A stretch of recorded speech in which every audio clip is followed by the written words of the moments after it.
iandike njozi yako iwe clear, ili mtu yoyote aisomae awe kama anafanya nini? Anakunywa maji. Haleluya. Usiwe mzembe. Yefta akaomba maombi hayo. Twende mstari wa 12.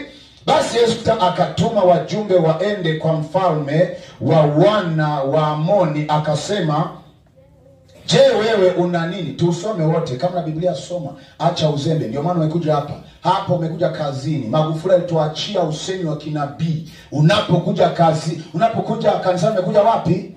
Kazini. Hapa kazi tu. Acha mambo ya kunani kurukaruka kama njini.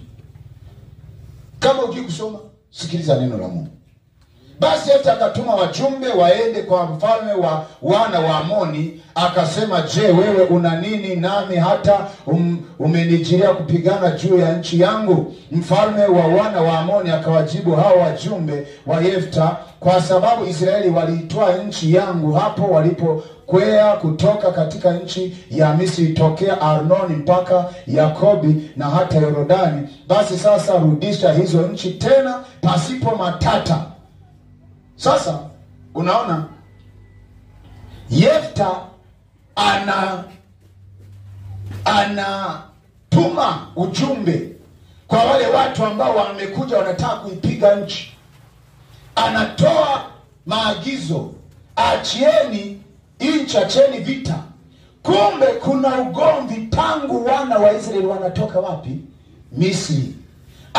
Yule mfalme akakumbushia kwamba taifa la Israeli kuna jambo lile kufanyika hapo walipotoa katika nchi ya Misri, walichukua hizo nchi. Kwa hiyo nasema rudisha hiyo nchi pasipo matata. Mstari wa 14, Yefta akatuma wajumbe mara ya pili waende kwa huyo mfalme wa wana wa Amoni, akamwambia Yefta, akwambia hivi, Israeli hakuitwa nchi ya Moabu wala nchi ya wana wa Amoni, lakini hapo walipokwea kutoka Misri na Israeli enenda katika bara hata kuifikiria bahari ya Shamu na kuifikiria Kadeshi. Ndipo Israeli wakatuma wajumbe waende kwa mfalme wa Edomu, wakisema, na kuomba sana unipe ruhusa nipite katika nchi yako. Lakini mfalme wa Edomu hakusikia. Hapa Yefta anajitetea, anasema sisi nchi yetu.